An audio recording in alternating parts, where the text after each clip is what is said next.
자, 오케이. 같이 합시다. 자, 일단은 이번 주는 자료 2개가 지금 준비되어 있고요. 하나는 교재 자료고 하나는 과제 자료라고 보시면 될 것 같고 아직 이제 진도가 확정이 안 됐기 때문에 그 선생님 책은 만들어 드릴 거예요. 책 만들어 드릴 건데 아직 확정이 안 됐기 때문에 조금 진도 나가는 거 보고 만들어 드릴게요. 아시겠죠? 오케이. 자, 일단 한 장만 이제 넘겨 보시면은 자, 교재 자료입니다. 그래서 실제로 선생님이 이제 설명회 때 만들어 드렸던 자료를 좀 드린 거고요. 지금 보시면 일단은 자, 한 장 더 넘겨 4쪽에 가시면은 일단 왼쪽에 선생님에 대한 설명은 간단히 좀 들어가 있습니다. 그래서 좀 참고하시면 될 것 같고 우리가 중요한 건 이제 오른쪽에 있는 배제고 기출 경향이 될 것 같아요. 알겠죠? 그렇지? 자, 그럼 볼게. 자, 5쪽 갈게요. 자, 5쪽에 보시면은 자, 일단 선생님이 2022년부터 지금 25년까지 전부 다 지금 분석을 한번 해봤어요. 알겠죠? 그러면은 일단 22년에는 문항수가 27개였어요.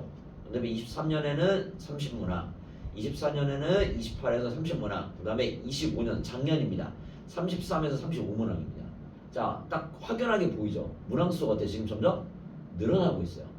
자, 우리가 시험을 50분 동안 보거든요. 그렇죠? 근데 생각해봐. 35문제 푼다. 상당히 까다로워. 맞죠? 그렇지? 그 말은 무슨 말이냐? 배제고가 시험 문제가 어려운 것도 있어요. 근데 도훈이? 네. 오케이.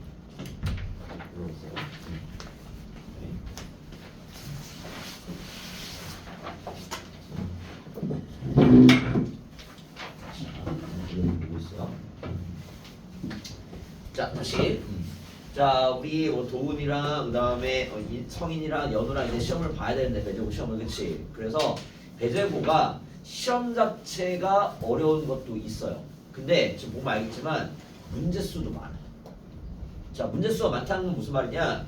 여러분들이 빠른 시간에 정확하게 풀지 않잖아. 그쵸? 그러면은 좋은 결과를 내기가 어려워요.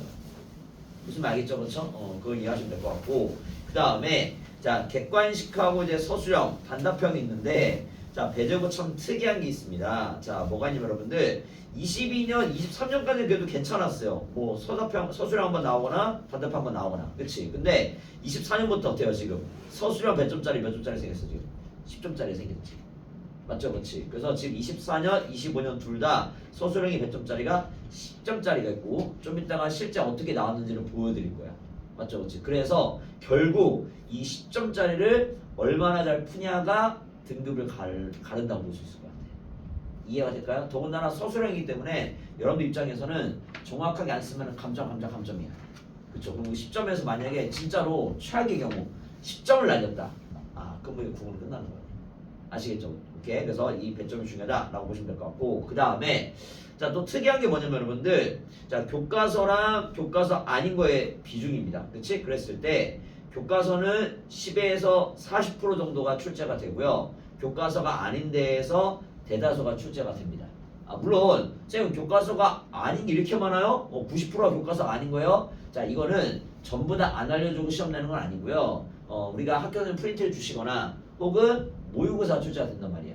맞죠? 그렇지? 그래서 그것까지 포함하는 거고 실제로 시험 범위가 그럼 모의고사 나간다는 건 시험 범위 들어가는 거지. 그렇지? 그럼 시험 범위가 아닌 경우는 뭐 10%에서 20% 정도 된다라고 보시면 될 것 같아요. 그렇기 때문에 아예 우리가 대비를 못하는 거 아니다 라고 보시면 될 것 같고요. 그 다음에 문법. 자, 맨 마지막 오른쪽에 나죠. 문법 특이점 뭡니까? 시험 범위가 누적이 돼요. 1학년 1학기 중간고사는 대부분 다 뭐하냐면 의문의 변동이 시험 범위가 들어가요. 그 다음에 1학기 기말고사는 문법 요소라고 해서 높이 표현, 시간 표현, 그 다음에 뭐 사분 비동이 들어가거든요. 그쵸? 근데 이러한 문법 요소를 시험 볼 때 뭐도 들어간다? 의문의 변동도 또 끊어서 가요. 무슨 말이겠죠? 그쵸? 그래서 계속해서 어떻게 한다? 문법은 시험 범위가 누적이 된다. 그래서 우리가 1년 내내 문법은 계속해야 되고 양이 많아진다라고 보시면 될 것 같아요. 알겠죠? 그치? 그래서 자, 아래 정리된 거 선생님이 칩안에 써놨지만 첫 번째 뭡니까? 전체 문항수가 어때요? 매년 증가하고 있어요. 맞죠? 그렇지? 그래서 배제고 학생들의 시험 체감 난이도는 올라갑니다. 맞죠? 그렇지? 문항수가 많으니까 그렇지? 자, 그래서 정확하게 공부하고 효율적으로 문제 푸는 훈련을 안 하잖아. 그렇지? 그러면은 시험장에서 시간이 부족할 수가 있습니다.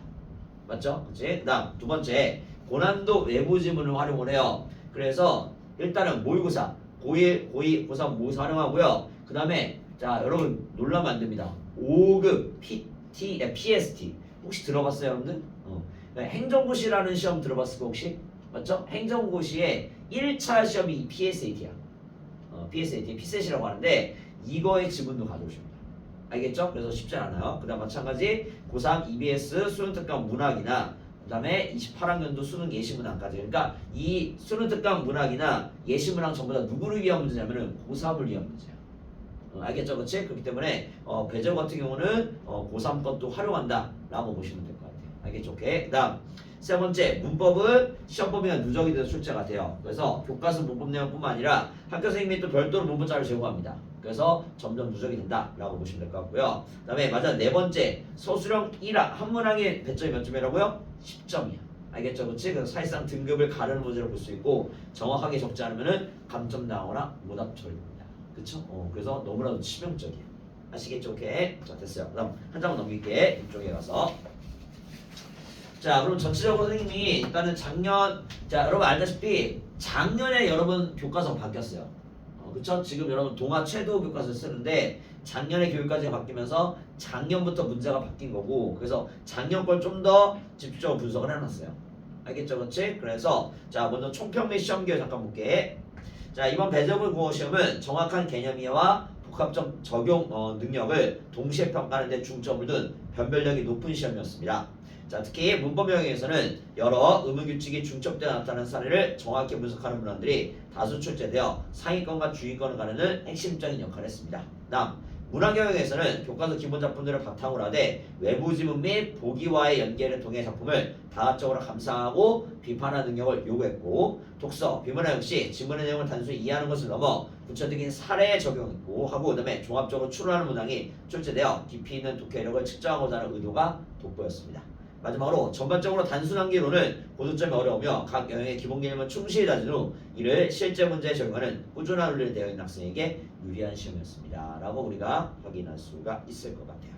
그 다음에 아래 문항 구성 보니까 전체 문항 수는 34문항이었고요. 그 다음에 객관식이 29문항 70점. 그 다음에 서답형이 5문항인데 자 말했듯이 서답형 4문제, 서술형 1문제인데 서술형 1문제가 몇 점이라고요? 10점.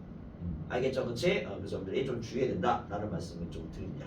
됐죠? 그 다음에 나머지는 쭉 한번 보시면 될 것 같아요. 그냥 참고하시고 그 다음에 실제 어떻게 나왔는지 볼게요. 자 부쪽 갑니다. 부쪽 표는 그냥 한번 읽어보시면 될 것 같고 자 부쪽 보니까 이게 10점짜리예요. 이게 일단 어때? 뭔가 좀 문제가 일단 좀 복잡하지? 맞죠? 그치? 그래서 지금 선생님이 말하고 나서 표준 발음 뭐 규정도 있고 그 다음에 아래 학습 활동이 있는 거야. 발음을 다 정확하게 적는 거야.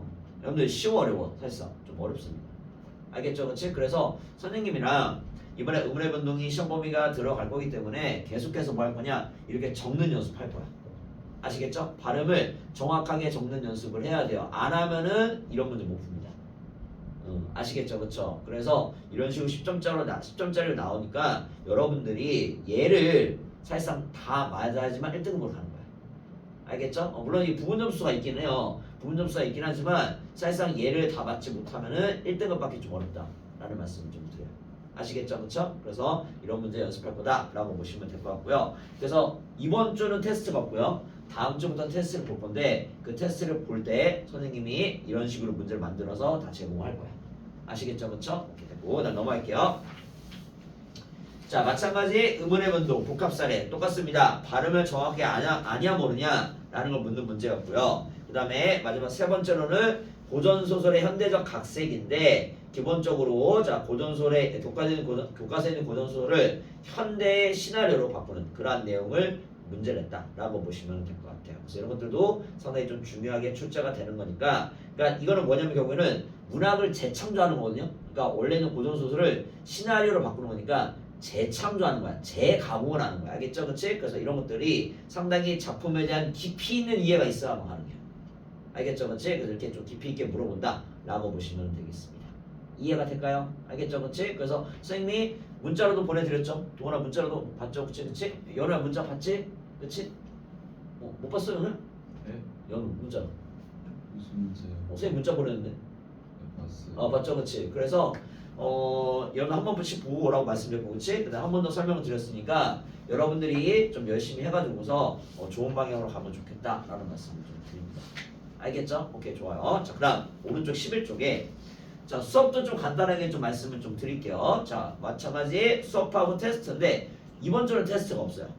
알겠죠? 그치? 그 다음에 다음 주부터 테스트 볼 겁니다. 자, 그 다음에 교재 같은 경우는 당분간은 그냥 자료로 나갈게요. 프린트로 나갈게요. 이유는 시험 범위가 확정이 돼야 되는데 만약에 책을 찍었는데 시험 범위가 안 들어가게 되면요 책을 또 버리는 상황이 생기기 때문에 그래서 조금 선생님 당분 좀 진도를 좀 볼게요. 근데 아마 1단은 4단으로 나갈 것 같기는 해. 그래서 그렇게 좀 찍으려고 하는데 그래도 일단은 좀 진도를 좀 볼게요. 알겠죠? 그래서 여러분들한테 부탁드리고 싶은 건 뭐냐면은 내신은 도훈이랑 그다음에 성인이랑 그다음에 연우랑의 합의 중이에요. 합의. 무슨 말이냐? 선생님 이번에 학교에서 이거 나갔어요. 그다음에 이번에 프린트 이런 거 주셨어요. 바로바로 줘야 돼요. 그래야지만 바로 반영해서 선생님이 자료 만들어주고 문제 제공한단 말이야. 알겠죠? 그렇지? 그 다음에 맞아 저기도 확인해보니까 그렇지? 도훈이는 몇 반이야? 6반. 6반? 같은 말이구나. 오케이. 지금 혹시 국어 선생님 몇 분인지 아세요 혹시? 1학년? 몰라요? 앞반 뒷반인가? 아니면은 뭐 영역을 나눠서 들어오십니까? 영역 나눠서? 그래? A, B로 나눠서 A 선생님, B 선생님? 오케이 알겠습니다. 오케이 알겠습니다.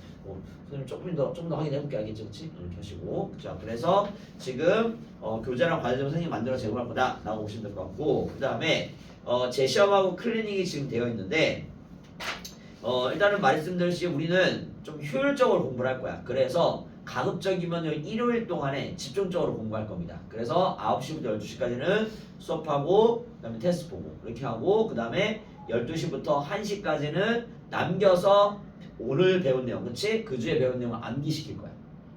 알겠죠? 그치? 그래서 암기가 다 되면은 가시는 거고 암기가 안 되면 못 가는 걸로 그렇게 좀 생각을 하고 있습니다. 무슨 말 알겠죠? 그쵸? 오케이? 네. 암기 빨리 하면 일찍 갈 수 있는 거예요. 아 그렇지는 않아요. 1시까지는 선생님이 할 수 있게 자료를 계속 드릴 겁니다. 알겠죠? 여러분 암기 잘해? 아니에요. 이따가 보면 알 거야. 이게 빨리 안 끝나는구나 라는 걸 알게 될 겁니다. 알겠죠? 오케이? 그래서 외울 수 있게 그렇게 드릴 테니까 알겠죠? 그렇지? 그래서 다 암기 먼저 외우는 시간을 드릴 거야. 좀 이따가 자료 들어서 이런 시간 드리고 그 다음에 거둔 다음에 암기 시킬 거야. 근데 이따가 보면 알겠지만 만만치 않을 겁니다. 알겠죠? 그렇지? 그 다음에 OX 확인 문제도 조금 있어요. 알겠죠? 그렇지? 그래서 그렇게 해서 할 거니까 최대한 여러분들한테 좀 도움이 되는 방향으로 할 겁니다. 그렇지? 그래서 선생님이 해보니까 물론 여러분들 뭐 그렇게 뭐 주중에도 올 수도 있고 한데 해보니까 나도 정신없고 여러분도 정신없어. 그리고 주중에 또 부르려고 하면 이런 경우 있어. 선생님 뭐 수학 보강해야 돼요. 영어 보강해야 돼요. 이러더라고. 약속을 잡았더라고. 맞죠? 그치? 그러면 또 막 스케줄이 엉킨단 말이야. 그치? 그래서 그냥 차라리 그냥 왔을 때 그냥 끝내자. 이 생각이야. 무슨 말이죠? 그쵸? 그래서 여러분 좀 피곤하겠죠? 근데 9시 일찍 와가지고서 그냥 하루를 좀 일찍 시작한다. 라는 생각 가지고 해가지고서 오늘 배운 거는 오늘 끝내는 걸로. 무슨 말이죠? 그쵸? 그래서 오늘 배운 걸 다 완벽하게 만든 다음에 집에 보낸다. 라고 생각하시면 될 것 같아요. 이해가 될까요? 알겠죠? 그치? 그래서 동계 찍는다. 보시면 될 것 같아.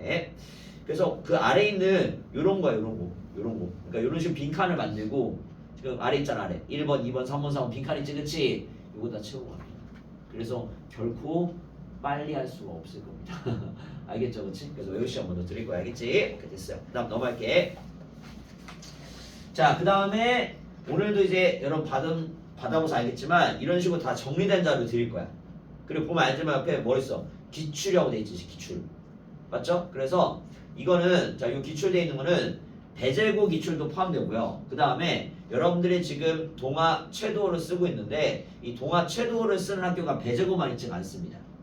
맞죠? 그치? 그래서 이 동아 최도어를 쓰는 학교들의 기출을 또 모아서 옆에다 정리하는 거야. 이런 식으로 나왔다고. 알겠죠? 그래서 여러분들이 이 내신은 그렇게 됐어. 그냥 떠먹여주는 거야. 떠먹여줘서 야 이렇게 나왔으니까 이런 거 미안하지만 외워야 돼. 여러분 자 이것도 우리 첫 시간이니까 자 갖고 갈게요. 국어 암기야. 그러니까 내신은 여러분들 전 과목이 암기야. 그냥. 알겠죠? 그냥 여러분들이 그냥 생각을 내려놓고 그냥 외워야 된다 라고 하면 편해. 알겠죠, 그렇지? 그렇기 때문에 열심히 좀 외우세요. 그러니까 선생님이 자 떠먹여줄 거야. 이렇게 지금 자료 만들어 주고 있는데 맞잖아, 그렇지? 떠먹여 준다고, 그렇지? 그 뭐만 여러분들은 열심히 보면서 뭐 한다? 머릿속에 넣기만 하는 거야. 알겠죠? 근데 머릿속에 넣지도 않는다. 뭐 이건 답이 없어요. 무슨 말인지 그렇죠? 오케이? 그렇게 보시면 될 것 같고 마찬가지 오른쪽에도 이런 식으로 정리된 자료를 드릴 거야. 선생님이 국어를 전공했기 때문에 상당히 깊이 있게 문법 수업할 거예요. 그러니까 여러분들 어차피 문법이 수능 때까지 써먹어요. 여러분 의문의 변동 제대로 배워놓잖아. 그러면 고3보다 의문의 변동을 잘할 거야. 그 선생님은 그렇게 여러분 만들어 놓을 거야. 알겠죠? 그렇지? 그래서 무슨 문제가 나오든 다 풀 수 있게. 그래서 문제도 고3 문제 드릴 거야. 알겠죠? 그렇지? 그렇게 하시고요. 그 다음에 자 14쪽 가서 마찬가지 배제어는 뭐가 들어간다고 했습니까? 모의고사 들어간다고 했지. 아까 심지어 뭐도 들어간다고 했어요. 행정고시 피셋도 들어가. 맞죠? 그렇지? 그래서 그런 걸 고려했을 때 선생님 이런 식으로 자료를 제공할 겁니다. 알겠죠? 아마 3월에 이제 모의고사 보는데 그게 들어갈 확률이 높아요. 알겠죠? 그렇지? 그럼 그거 정리해서 자료 드릴 거야. 문제수리. 알겠지? 그 다음에 오른쪽에는 자 또 뭐가 중요하냐면은 자 선생님이 여러분과 뭐가 중요하다고 했어요? 합이 중요하다고 했지. 맞나요? 그치? 그럼 합이 중요한데 자 그럼 무슨 말이냐? 아까 말했듯이 선생님이 학원에서 수업을 하지만 시험 문제는 누가 내시는 거야? 학교 선생님이 내세요. 맞죠? 그리고 배제고가 또 좀 특이한 게 뭐냐면은 이런 게 있어요. 조금 이제 그 일반적인 해석과 다르게 해석할 때가 있어요. 학교 선생님이 배제고. 그래서 그거를 좀 공부해야 돼. 왜냐면 여러분들이 일반적인 해석을 배워버리면은 그거를 정답을 시험 가서 고를 수가 없어요. 그래서 여러분 해야 될 거 뭐냐? 마찬가지 필기를 좀 학교에서 열심히 들어야 돼. 그래서 알겠죠? 그렇지? 열심히 들어서 필기 좀 한다면 어떻게 한다? 선생님한테 제공해주시면은 선생님이 또 어떻게 한다? 이런 식으로 자료 정리해서 줄 거야. 무슨 말 알겠죠? 그렇죠? 그래서 기본적으로 일단 선생님이 나가는 자료에다가 플러스 여러 필기 포함. 알겠죠? 그렇지? 그렇게 되면은 거의 뭐 완벽한 자료가 되겠지. 그러니까 여러분들은 딱히 할 거 없이 뭐만 하면 된다? 열심히 공부만 하면 된다. 라는 말씀을 좀 드립니다. 이해될까요? 아시겠죠? 오케이. 아직 근데 진도를 안 나왔으니까. 그 다음에 넘어갈게요. 16쪽. 선생님이 그 양력을 보면 알겠지만 일단은 첫 강사 시작은 목동에서 했어요. 목동. 그 다음에 대치동에서 했고 그 다음에 지금도 하고 있어요. 대치동은 거의 10년차 됐고 그리고 그 다음에 지금은 메가스터디에서 강의를 하고 있어요. 그래서 선생님이 문제가 정말 많아요. 문제가 정말 많아요. 그러니까 특히나 선생님이 메가에 있다 보니까 메가에 있는 자체적인 안에 있는 문제가 엄청나게 많습니다. 그래서 여러분한테 제공을 할 거예요. 알겠죠? 그래서 지금 보는 그런 문제들이 다 여러분한테 제공되는 거다 라고 보시면 될 것 같고 그래서 사실 선생님 입장이 이거야. 문제를 추리는 거야. 그러니까 문제가 너무 많다 보니까 문제를 추려서 그나마 이게 괜찮다라는 걸 제공하는 거니까 만약에 선생님 저는 문제 더 풀고 싶어요. 그럼 문제 더 줄 수 있어요. 알겠죠? 그렇지? 그래서 그거는 맞춰갈게요. 그래서 예를 들어서 연우가 수업이 끝났는데 1시까지 선생님 저 문제 한 1000문제 풀고 갈게요. 그럼 1000문제 줄 수 있어. 진짜로. 오케이? 성희도 마찬가지고. 알겠죠? 도훈이도 마찬가지고. 알겠죠? 심지어 선생님이 그 국어 AI도 있거든요. 그래서 AI가 문제도 만들어주거든. 그것도 있어. 그래서 선생님은 모든 걸 다 지금 다 뭐라 해야 될까? 몰라. 일단은 선생님이 만드는 것도 있지만 만들어진 것도 일단은 나는 무조건 다 결제합니다. 연초에 다 결제. 그래서 여러분들이 아마 다른 학원 가도 솔직히 다른 학원 가도 똑같아. 사실 어떻게 보면 다 결제해서 쓰는 거야. 어떻게 보면 맞죠? 그렇지? 물론 만드는 문제 좀 있긴 하고 그렇지. 그러니까 어떻게 한다? 다 제공을 할 거 아니에요. 알겠죠? 그래서 여러분들이 뭐 따로 평가 문제집 잘 써도 안 사도 돼. 그 문제도 다 있어. 뭐 샀으면 이미 샀으면 상관없지만 안 샀으면 안 사도 돼. 거기 있는 문제도 다 줄 거야. 알겠죠? 그렇지? 그래서 문제는 넘쳐흐른다. 알겠죠? 그렇지? 이거 보시면 될 것 같아. 그 다음에 17쪽은 자 이번 주는 테스트가 없어요. 알겠죠? 그렇지? 근데 다음 주부터 테스트를 볼 거야. 그치? 그리고 이번 주부터 과제가 있으니까 여러분이 다음 주도 과제를 해와야겠지. 그치? 그래서 여러분들 각자 이제 배제고 1학년 이름 들어가고 그 다음에 과제 한 거 들어가고 맞죠? 그치? 그 다음에 아래 이런 식으로 테스트 결과가 들어갈 겁니다. 알겠죠? 여러분 평균이랑 여러분 점수랑 그 다음에 뭐 틀렸는지 알겠죠? 이게 매주 나갈 거야. 매주 여러분들이랑 여러분 부모님한테 갈 거야. 그러니까 부모님한테 좀 안 쪽팔리려면 어떻게 해야 돼? 열심히 좀 공부해서 좀 잘 해야겠지? 그리고 자 평균이 같이 가거든? 그래서 부탁입니다. 좀 공부 좀 해보세요. 알겠지, 그치? 왜냐면은 어차피 하면 지금 우리가 지금 3명밖에 없잖아. 맞잖아, 그치? 그러니까 3명 평균 되다 보니까 그러면 대충 무슨 얘기인지 알겠지, 그치? 거의 뭐 표본이 많으면은 내가 뭐 잘했는지 못했는지 티가 안 나는데, 그치? 근데 평균 3명이기 때문에 평균 나오고서 여러분 접수하면은 딱 티가 나지, 그치? 아, 내가 평균을 깎아먹었구나 라는 게 티가 난단 말이야. 무슨 말이죠, 그쵸? 그래서 좀 열심히 좀 해왔으면 좋겠다라는 말씀 좀 드려요. 이해가 될까요? 알겠죠? 그치? 오케이, 좋습니다. 그래서 여러분들 진짜로 선생님 다시 한 번 더 대적 입학한 건 정말 축하드리고 이 자사고로서의 배제고는요, 이 감동에서는 일단 1등이야. 맞죠? 1등이고 그 다음에 학교가 지금 보니까 어때? 얘기 들어보니까 사실 약간 조금 막막하지. 와, 이렇게 어렵게 나온단 말이야?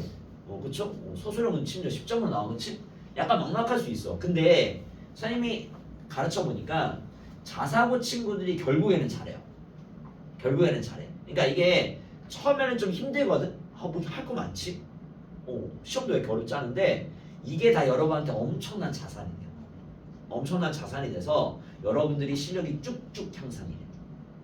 맞죠, 그렇지? 그래서 선생님 여러분들이 실력 상상할 수 있게 열심히 진짜로 최선을 다할 테니까 나도 마찬가지로 나도 사실 편하게 할 수 있어. 나도 10시 와도 돼요, 그냥.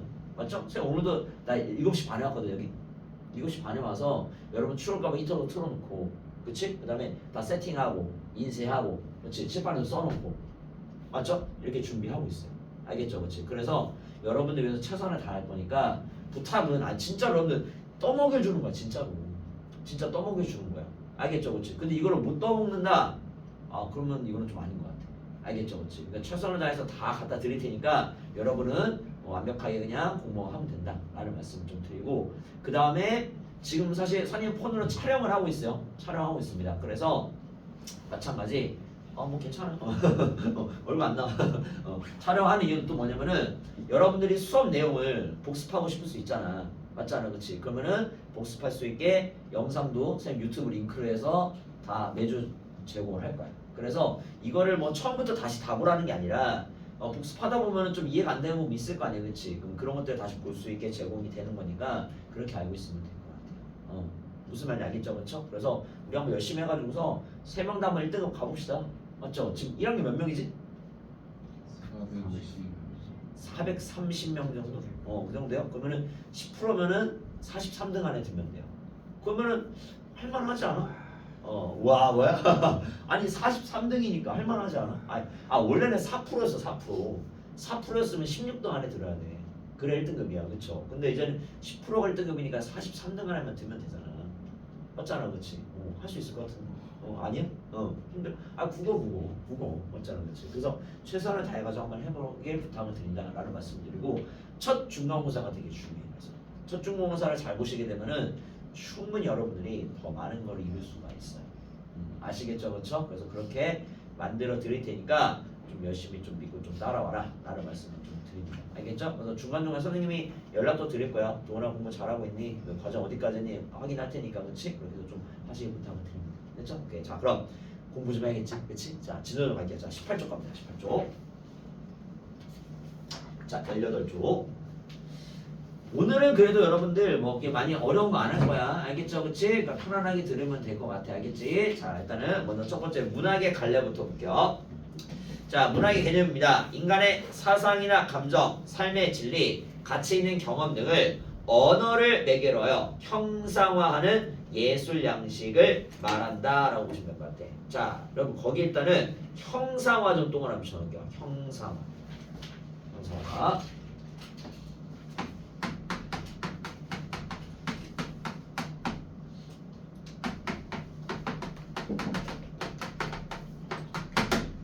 자, 형상화 혹시 뭔지 알까? 오늘?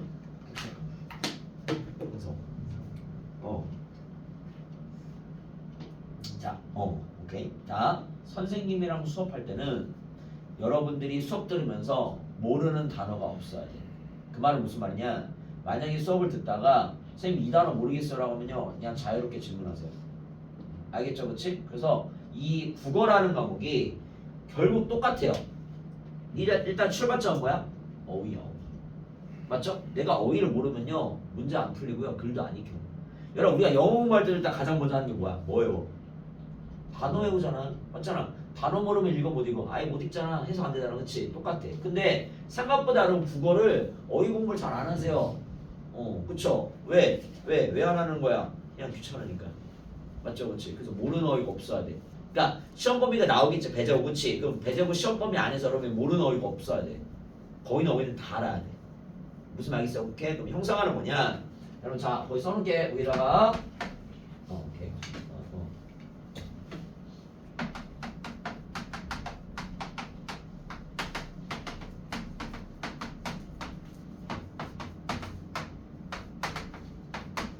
자, 추상적 대상을 구체화하는 게 형상화야.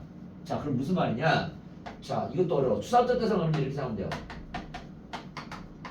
감각으로 경험이 안 되는 애를 자, 감각으로 어떻게 한다?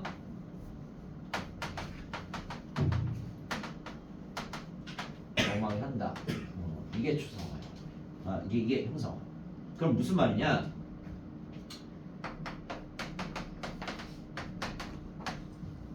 여러분 슬픔이라는 것은 눈에 보입니까? 아니죠, 그렇죠. 뭐 우리가 귀로 들어? 냄새 맡아? 맛봐? 아니지, 그렇지. 그러니까 얘는 감각으로 경험할 수 없는 애야.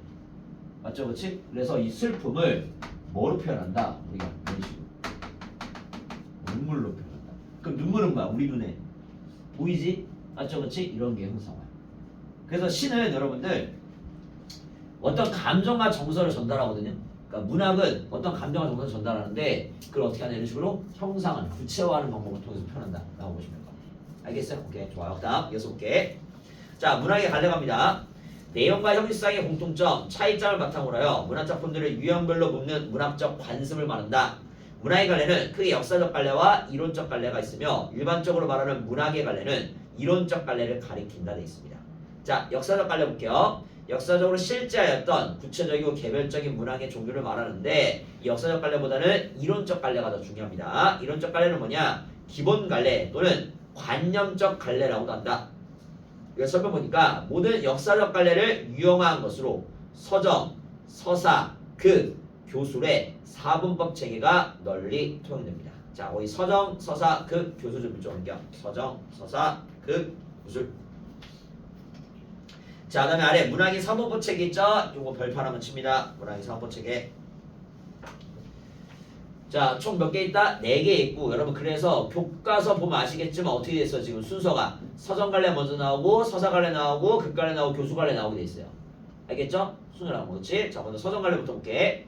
자, 노래하기야. 그래서 인간의 정서를 운율을 가진 언어로 형성하는 언어 예술로 함축적이고 절제된 언어를 활용한다. 그래서 뭐가 대표적이다? 시가 대표적이다. 여러분 함축적인 동그라미 쳐놓을게. 함축적. 함축적이 뭐야? 함축이 뭐야? 함축. 자, 일단 여러분 시는 길어요? 짧아요? 짧아, 그치? 그게 함축이야. 그래서 함축의 여러분들 벌써 압축적이라고 써는 게 압축적. 압축적. 그러니까 함축했다는 것은 긴 내용 어떻게 한다? 압축해서 전달한다는 거야. 이해가 되죠? 오케이. 자, 그리고 그다음 서사갈래 볼게. 이야기하기입니다. 우리 주변에서 실제로 일어날 법한 이야기를 허구적 상상력을 바탕으로 창작된 인물과 사건을 통해 형상화한다. 그래서 뭐가 대표적이다? 소설이 대표적이다. 보시면 될 것 같고. 그 다음에 극갈래입니다. 자, 보여주기. 인간의 삶과 갈등을 서술자 없이 등장인물의 대사 행동으로 표현한다. 그래서 희곡이 대표적이고요. 그 다음에 교수갈래 알려주기. 어떤 사건이나 체험을 통해 얻은 깨달음이나 감동, 교훈을 전달하고요. 수필이 대표적입니다. 됐죠? 오케이. 여러분들 수필의 대표적인 거는 일기. 일기 같은 게 수필이야. 그렇지? 오케이. 됐습니다. 다음 문학작품의 유기성 볼게요. 문학의 구성 요소입니다. 먼저 내용. 작가의 경험이나 생각, 감정 등이 문학의 내용이 되고요. 두 번째, 문학의 내용은 작품이 전달하는 주제의식, 작가의 가치관이나 세계관과 관련됩니다. 그 다음에 형식, 문학의 갈래, 서정, 서사, 극, 교술의 구조 등을 가리키고 문학적 관습적으로 형성된 문학 고유의 체계와 관습을 토대로 합니다. 표현, 문학적 기법 또는 표현을 말하는데 발상의 참신함, 그 다음에 창의적인 표현법 등을 통해 작가의 개성을 드러낼 수가 있을 겁니다. 됐나요? 오케이. 자, 오른쪽 위로 갈게요. 자, 구성 요소들 간의 자 유기적 관계입니다. 자, 내용이 있고요. 형식과 표현이 있습니다. 자, 서로 유기적으로 긴밀하게 결합이 되어 있습니다. 자, 오른쪽 볼게요. 자, 문학작품은 가치 있는 내용을 언어 형식에 어울리는 표현 방법으로 형상화한 결과입니다. 작가는 문학의 내용을 가장 잘 드러낼 수 있는 형식과 표현 방법을 선택하여 문학작품을 창작한다. 이때 어떤 내용을 담느냐에 따라 형식과 표현이 달라질 수 있고 어떤 형식과 표현을 사용하느냐에 따라 독자에게 전달되는 내용과 그 효과가 달라질 수 있다. 따라서 문학의 구성 요소들은 서로 유기적으로 긴밀하게 결합되어 하나의 문학작품이 된다고 할 수 있다. 자, 따라서 뒤에 좀 읽어놓을게요. 문학작품의 구성 요소입니다. 문학의 구성 요소들은 서로 유기적으로 긴밀하게 결합되어 하나의 문학작품을 이룬다. 읽어놓겠습니다. 됐죠? 오케이. 어려운 거 아닙니다. 자, 다음 말에 문학적 형상화의 이해입니다. 자, 아까 설명 한번 드렸습니다. 그렇죠? 한 번 더 설명을 드릴게요. 형상화. 자, 한 번 더 밑줄입니다. 추상적이고 관념적인 작가의 인식을 다양한 문학적 요소를 통해 구체적인 대상으로 나타내는 것. 이게 뭐라고? 형상화다. 그렇지? 아까 한번 설명 드렸죠? 그렇지? 오케이, 좋아요. 그다음 형상화는 작가의 의도에 의해 구체적인 형태를 만들어 주제를 드러내고 소재와 재질을 예술적으로 재창조하는 표현 방법이다. 세 번째, 추상적인 화자의 정서나 태도를 언어 매체를 통해 구체적인 형태로 나타내는 것을 정서와 태도의 형상화라고 한다. 이는 형태가 존재하지 않는 표현 대상을 구체적인 형상으로 나타내며 주로 심상을 통해 실현된다. 심상은 이미지라고 하는데요. 우리 마음속에 떠오르는 그러한 감각을 말합니다. 네 번째, 상상력을 자극하는 심상을 사용하여 작가의 감정을 전달하고 추상적 대상을 감각적으로 표현하여 문학적 아름다움을 창조함으로써 독자에게 깊은 감동을 전달할 겁니다. 그 다음에 서정갈래 이해해볼게요. 먼저 개념입니다. 인간의 감정과 생각을 운율이 있는 언어로 압축하여 독자에게 전달하는 문학이다. 하이갈레로는 고대가요, 향가, 고려가요, 시조, 민요, 한시, 현대시 등이 있는데 공통국어 1학기 때는 현대시 배우고요. 그 다음에 이제 공통국어 2학기가 되면은 거기 나와 있는 고대가요, 향가, 고려가요, 시조 이런 걸 2학기 때 배웁니다. 알겠죠? 그래서 1학기 때는 현대시야. 그 다음에 2번 볼게요. 시의 특징. 시적 화자가 등장하여 자신의 정서와 태도를 드러내며 이를 통해 주제의식을 형상화한다. 그 다음에 두 번째, 운율적 언어를 사용하여 음악성을 형성하며 함축적 언어를 사용하여 압축된 의미를 구현하고요. 세 번째, 비유와 상징 등의 다양한 표현 방식, 감각적으로 형상화한 심상 등을 활용합니다. 그 다음에 3번에 시어의 기능 볼게요. 음악적 효과를 유발하죠. 두 번째, 함축적 의미와 다이성. 다이성은 의미가 여러 개라는 거야. 그쵸? 그 다음에 시의 분위기와 이미지를 형성한다 라고 보시면 되겠습니다. 됐나요? 오케이, 넘어갑니다. 어려움 없어요. 오늘 배운 거는. 그 다음에 어조를 통해서 정서를 나타냅니다. 그 다음에 4번에 시적 화자가 있습니다. 자, 1번째로 화자는 뭐냐? 말하는 사람을 뜻합니다. 그래서 시에서 화자는 뭐냐? 자, 고집 밑줄을게요. 작가의 대리자 역할하는 존재다 밑줄입니다. 작가의 대리자 역할하는 존재다 측합니다. 를 가리킨다. 그래서 시적 화자는 작가의 대리인으로서 시의 주제의식을 효과적으로 구현하기 위해 시상을 이끌어가는 역할을 한다는 있습니다. 자, 이것도 한 번만 설명해 드릴게요. 자, 시상이라는 말이 많이 나와요. 그쵸? 자, 시상은 뭐냐면 여러분들, 자, 쉽게 생각하면 돼요. 그냥 시의 내용이에요. 시의 내용. 시의 내용. 그래서 시의 내용을 이끌어가는 역할을 한다 라고 보시면 될 것 같아요. 다음, 시적 화자의 기능 좀 볼게요.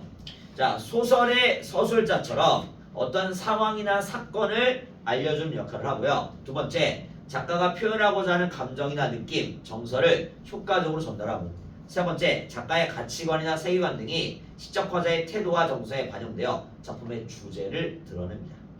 그 다음에 시적 화자의 태도와 정서 볼게요. 시적 화자의 태도입니다. 시적 대상 혹은 세계를 바라보는 시적 화자의 특정한 자세고요. 두 번째, 작품의 분위기나 시적 화자의 어조를 통해 알 수가 있습니다. 다음, 시적 화자의 정서, 시적 대상이나 상황에 대해 시적 화자가 느끼는 감정과 생각이고요. 두 번째, 시적 화자가 어떤 심리 상태에 있는지 파악함으로써 알 수가 있습니다.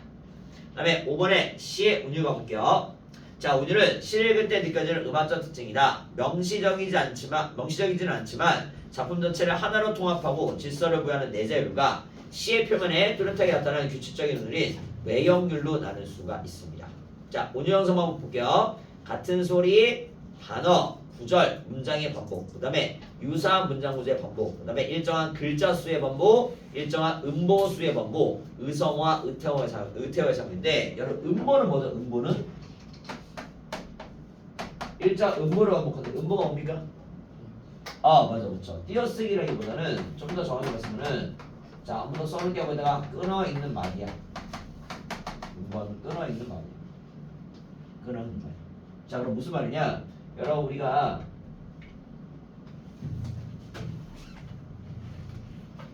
오는 말이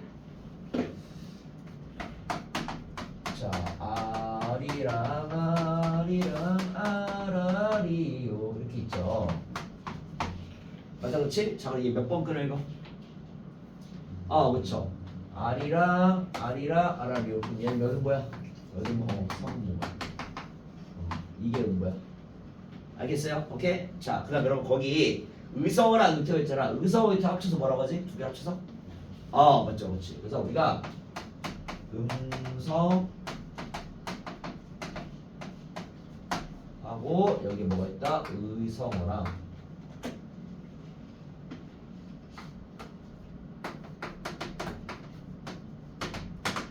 오케이? 자, 이것도 잠깐만 메모해놓을게. 음성 상징어는 말 그대로 우리가 말하는 음성을 통해서 상징을 만드는 거야. 그 중에서 의성어는 뭐냐면은 얘는요 소리를 흉내는 거야.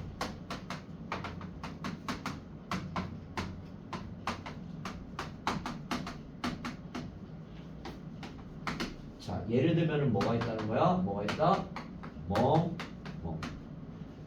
우리가 강아지가 짖을 때 맞죠, 그렇지? 멍이라고 하는데 우리가 이렇게 표현하는데 실제로 강아지가 멍멍이라고 하는 거야.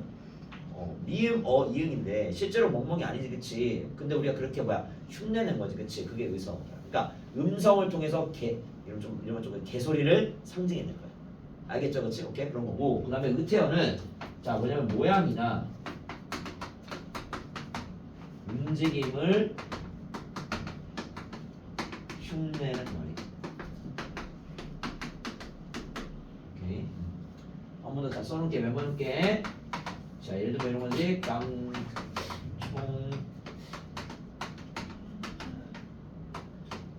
그쵸? 이렇게 있으면은 깡총 자 깡총 이렇게 있으면은 자 토끼가 우리가 이렇게 움직이잖아, 그치? 근데 실제로 토끼가 뭐 깡총 이러지 않지, 그치? 근데 우리가 그 모양을 뭐하거나 흉내는 거야. 아시겠죠, 그쵸? 그래서 여러분 시험에서 이런 식으로 음성 상징어가 사용되고 있는지를 좀 잘 구분할 수 있으면 좋겠다라는 말씀 좀 드립니다. 알겠죠? 그럼 음성 상징어는 또 많이 오해하는 게 의성어만 음성 상징어로 오해해요. 알겠죠? 근데 그게 아니다. 둘 다 포함이야. 알겠지? 오케이. 좋아요. 다음 6번의 발상과 표현 볼게요. 발상과 표현. 자, 발상은 시상을 표현하거나 어떤 생각이 떠오른다는 말로 시의 창작 과정에서 특정한 표현 방법을 사용하여 작가의 사상, 정서, 태도 등을 드러내는 것을 말하고 표현은 작가의 발상을 드러내는 방법을 말합니다. 그 다음에 발상과 표현의 중요성.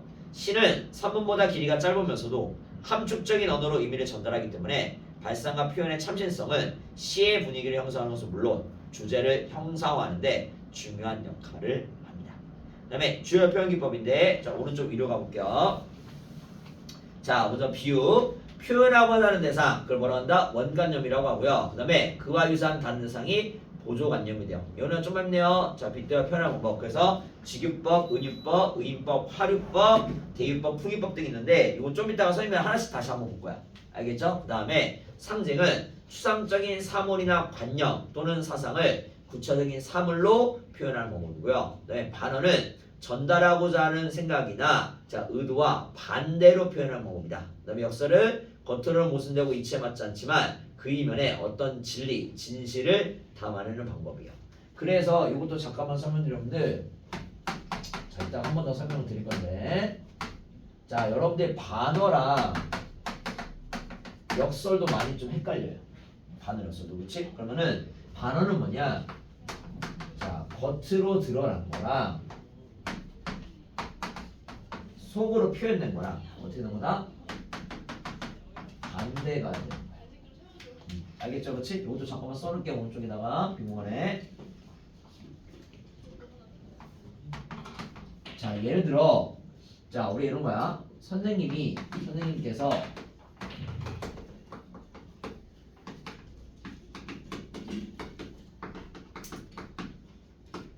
아니다 그냥 문학이니까 문하고 설명드릴게. 김소연 시인의 진달래꽃이라는 시가 있어요. 맞죠? 거기 뭐 뭐라 되냐면 나보기가 역겨워 맞아 가실 때에는 뭐라고 돼 있다? 죽어도 아니 눈물 흘리우리다 이렇게 지금 돼 있거든요.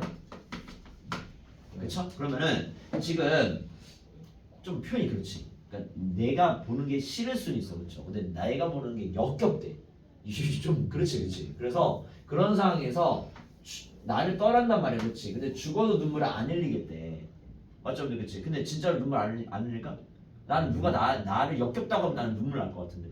맞잖아, 그렇지? 그래서 지금 겉으로는 뭐야? 겉으로는 눈물을 안 흘린다고 했지, 그렇지? 근데 속은 어떨까? 속은 눈물을 어떻게 할까? 흘리겠지. 그래서 둘이 어떻게 된 거야? 뭐 하는 거야? 반대가 된 거야. 이게 바로야. 알겠어요? 이해될까요? 오케이? 자, 그 다음. 자, 역설은요. 겉하고 뭐가 되는 거야, 지금? 모순이 되는 거야. 자, 하나만 예를 들어줄게.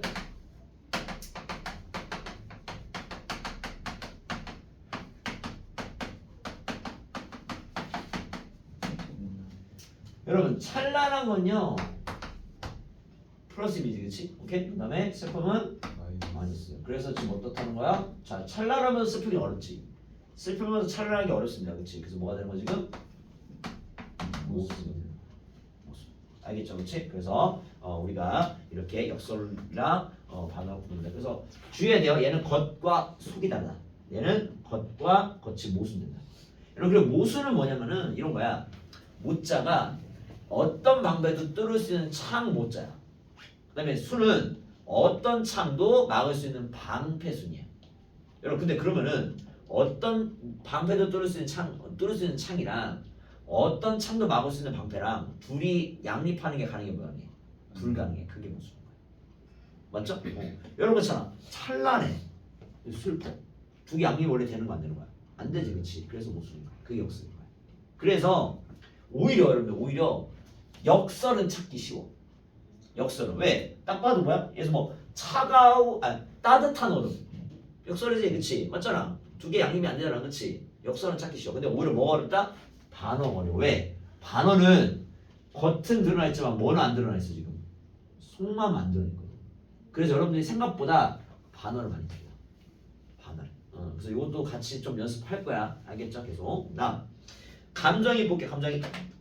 자, 감정이입은 뭐냐? 화자의 감정을 다른 대상에 불어넣어 대상이 화자와 같은 감정을 느끼는 것처럼 표현하는 방법이 감정이입이야. 알겠죠? 그래서 화자의 감정을 누구한테? 대상한테. 예를 들어 뭐야? 사슴의 무리가 슬피 운다. 오케이? 사슴이 슬피 운데 근데 그 슬픈 건 원래 누구의 감정인 거야? 화자. 그렇죠. 화자의 감정인 거야. 화자. 알겠죠? 그렇지? 자, 그다음 문학 소통의 특성입니다. 자, 그 문학 소통의 특성 이거는 별표 3개 해놓을게요. 근데 옆에 써놔. 2025 기출 써놔. 2025 기출. 2025 배제고 기출이야. 알겠죠? 오케이? 그래서 또 나올 수 있어요. 참고로 단답형으로 나왔어. 단답형으로. 알겠죠? 자, 봐. 자, 여러분 우리가 작품을 감상을 하잖아. 그쵸? 감상을 할 때 여러분 시, 뭐 성이나 시 아무나 성인이 아닌 시. 그러니까 시. 그치? 시 쓰는 분. 윤동주 씨. 그쵸? 제일 만만한 윤동주. 그치? 오케이. 자, 윤동주 시인이 있어. 자, 윤동주 시인은 어느 시대 사람이지? 일제강점기. 맞아, 그렇지. 그러면은 자 우리가 윤동주 시인이 여러분들 알다시피 가장 유명한 게 서시야. 거기 뭐라 하냐? 하늘을 우러러 한점 부끄러움 없기를. 맞죠? 잎새 이는 바람에도 나는 괴로워했다. 그래서 주로 뭘 썼냐면은 자기 자신을 성찰하는 시를 많이 썼어요. 알겠죠, 그렇지? 그러면은 자 우리가 윤동주 시인의 시를 읽을 때는 그 윤동주 시인이 어떤 삶을 살았는지를 아는 게 중요하겠지. 맞죠? 그게 뭐가 되는 거야? 왼쪽에 있는 뭐가 되는 거야? 작가 맥락인 거야. 작가 맥락. 여러분은 잘 모르는 시인 중에 이상이라는 시인이 있어요. 이름은 들었나 모르겠네. 날개라는 소리 좀 유명한 분인데 이상이라는 시인이 있어. 근데 그분은 시가 얼마나 특이하냐면은 시에다가 수학 공식을 써. 수학 공식 막 근해 공식을 써놓고 시라고 하는 거야. 그러면은 좀 이상하지. 맞잖아, 그치? 근데 그 이상이라는 시인의 삶을 돌아보면은 그분이 대학에서 공학을 전공했어. 공대 나왔어. 그래서 자기가 대학교 때 배운 걸 시 써놓은 거야. 그러니까 이런 식으로 어떤 작품을 해석할 때는 그 사람이 어떤 삶을 살았는지가 되게 중요해. 이해가 될까요? 알겠죠, 그렇지? 그래서 하나만 또 말씀. 아까 여러분 윤동주 시인 얘기하니까 윤동주 시인의 쉽게 쓰여진 시라가 있어. 쓰여진 시가 있어요. 그러면은 그 쉽게 쓰여진 시에서 뭐라고 나오냐면은 육척방은 남의 나라라고 나요. 육척방. 그럼 육척방은 뭐냐? 여러분 혹시 일본 여행 갔다 온 적 있어요? 있습니까? 일본에 가면은 다다미방이라고 해서 그쵸? 조그맣게 방 만들어 놓잖아, 그치? 그게 육척방이에요. 마찬가지. 그럼 윤동준 씨 육척방을 왜 얘기했다? 윤동준 씨는 어떤 삶을 살았냐? 연세대 국문과를 나왔어요. 그리고 도쿄, 일본 동경에 가서 거기서 대학을 나왔어요. 그러니까 육척방이 나오는 거야. 왜? 일본에 가서 유학생을 했거든. 맞죠? 그러니까 어떤 시를 이해할 때 그 시인이 어떤 삶을 살았는지가 되게 중요하겠지, 그치? 그런 거야. 자, 그다음. 자, 왼쪽 아래 보니까 뭐가 돼 있습니까? 사회문화적 맥락이지. 자, 이건 뭐냐? 여러분이 잘 대답했어. 윤동주 시인이 어떤 시대에 살았다고요? 일제강점기. 맞죠, 그렇지? 그러니까 일제강점기다 보니까 그 시대 현실을 반영한 시를 쓰겠지. 자, 여러분 윤동주 시인만큼 유명한 시인 누구냐면 이육사 시인. 자, 들어봤죠, 그렇죠? 이육사 시인도 뭐 하는 시인이냐? 이육사 시인은 물론 윤동주 시인도 독립운동했어요. 그래서 윤동주 시인도 그래서 여러분 영화 동주라는 거 봤는지 모르겠지만 거기 보면 나오는데 윤동주 시인은 일본 감옥에 잡혀있다가 죽어요. 고문받다가 독립운동 해가지고. 그리고 이육사 시인도 마찬가지야. 근데 이육사 시인 같은 경우는 여러분 그 유퀴즈에 예전에 이육사 시인의 따님이 나온 적이 있어요. 따님이. 그래서 그러니까 유재석이 물어본 거지 이제 따님이 기억하시는 아버님 이육사 시인은 어떤 분이었습니까? 라고 하니까 일단은 집에 잘 안 있었대. 아버지가 집에 나가. 한참 있다 들어. 그리고 아버지를 보니까 삐쩍 말랐어. 그리고 몸에 막 상처도 있고.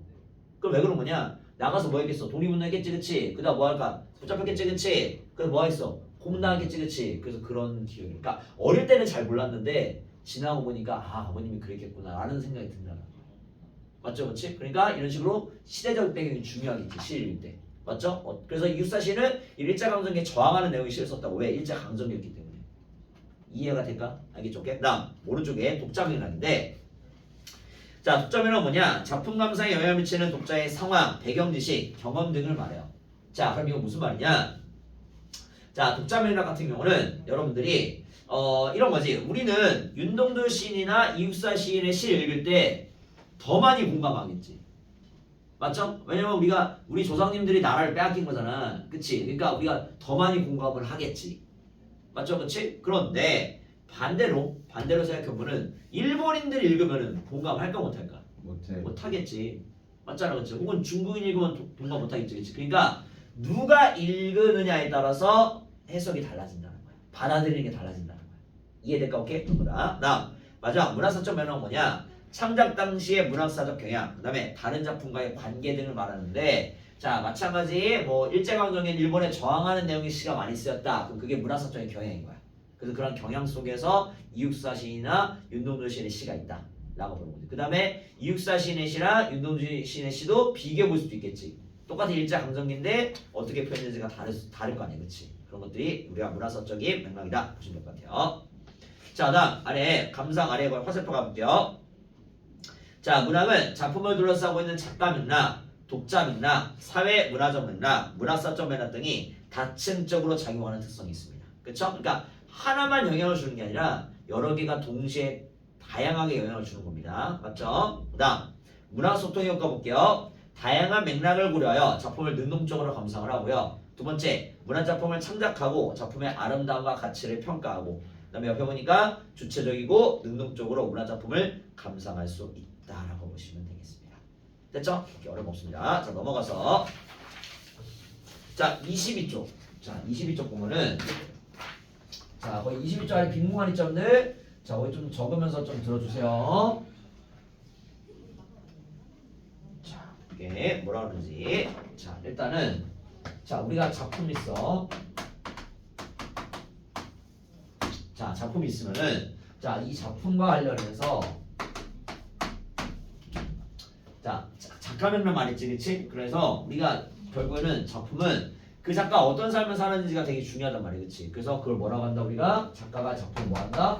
표현한다고 해서 표현론이라는 얘기를 했어. 아래서 정리해놓습니다 알겠죠? 자 그 다음에 작품은 그 당시에 뭐가 반영될까? 그렇죠. 현실에 반영됩니다. 그래서 현실에 반영됐다고 해서 우리가 뭐라고 하냐면은 반영론이라는 말을 해요. 그렇죠? 얘는 그냥 흰색으로 써도 되는데. 그렇지?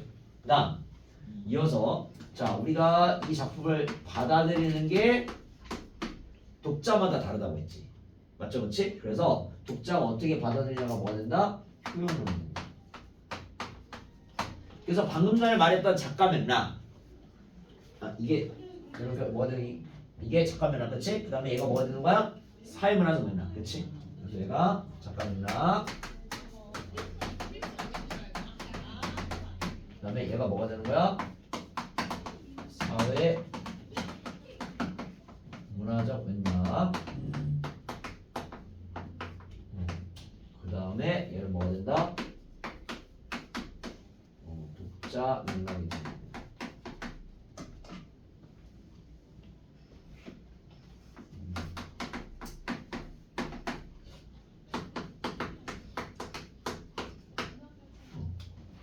됐지? 오케이? 이렇게 되는 거 그렇지? 그 다음에 여러분 우리가 지금 이거는 작가들 작품을 둘러싼 작가 그다음에 현실 그다음에 독자를 고려했다면은 우리가 그냥 작품만 들여다보는 거야 작품만 그렇지? 그럼 우리가 뭐라고 하면은 절대론이라고 절대. 그냥 작품만 보자. 작품의 주제가 뭔지, 작품에 사용된 표현 방법은 뭔지, 그쵸? 그런 것들 맞죠, 그렇지? 절대론이고 그래서 다른 말로 또 뭐라고 하냐면은 우리가 내재론이라고 해요. 작품 자체. 그리고 한 번 더 정리하면 표현론, 그 다음에 반영론, 그 다음에 표현론은 자 얘네들 뭐라고? 내재론이야. 왜냐면 작품 밖에 있으니까. 안 내자, 그치? 안 내자 각각 외자가 된다. 이해될까요? 알겠죠, 그치? 그래서 마찬가지 아까 말했죠. 이거 별표 3개 하라고 했는데 작년에 기출됐어요. 그럼 어떻게 나오냐면은 이런 거야. 문제가 어떻게 나냐면은 자 보기를 줘요. 보기를 주고 나서 뭐 밑줄 놓고 뭐 작가는 어떤 삶을 살았다. 그럼 이거 무슨 맥락인 거야? 작가 맥락. 그렇지. 그 다음에 그 작가가 살았던 시대는 이러이러했다. 써놓으면 무슨 맥락? 사회문화적 맥락. 그래서 단답형으로 보기에 사용되어 있는 맥락을 전부 다 적으시오. 그럼 뭐 작가 맥락 적고 뭐 사회문화적 맥락 적고 뭐 독자 맥락 적고 이렇게 나온 적이 있어요. 무슨 말이죠, 그렇죠? 그래서 여러분들이 구분할 수 있겠죠? 맞죠, 그렇지? 충분히 구분 가능합니다, 그렇지? 오케이. 그래서 여러분들이 이 관점을 이용해서 작품을 본다라고 생각하면 될 것 같아요. 아시겠죠, 그렇죠? 오케이. 그래서 사실 여러분들 그런 게 있어. 뭐냐면은 여러분들이 이제 앞으로 문제를 많이 풀 건데 현대시가 좀 어려워. 뭐가 어렵냐면은 해석이 잘 안 돼. 그쵸? 이게 A로 돼서 될 것 같고 B로 돼서 될 것 같아. 그쵸? 그러니까 막 고민이 된단 말이야. 맞죠? 그쵸? 오케이? 그런데 사실은 이런 것들을 다 고려하잖아. 그치? 그러면은 하나의 의미에서 돼 사실. 여러분 우리가 교과서를 배우죠.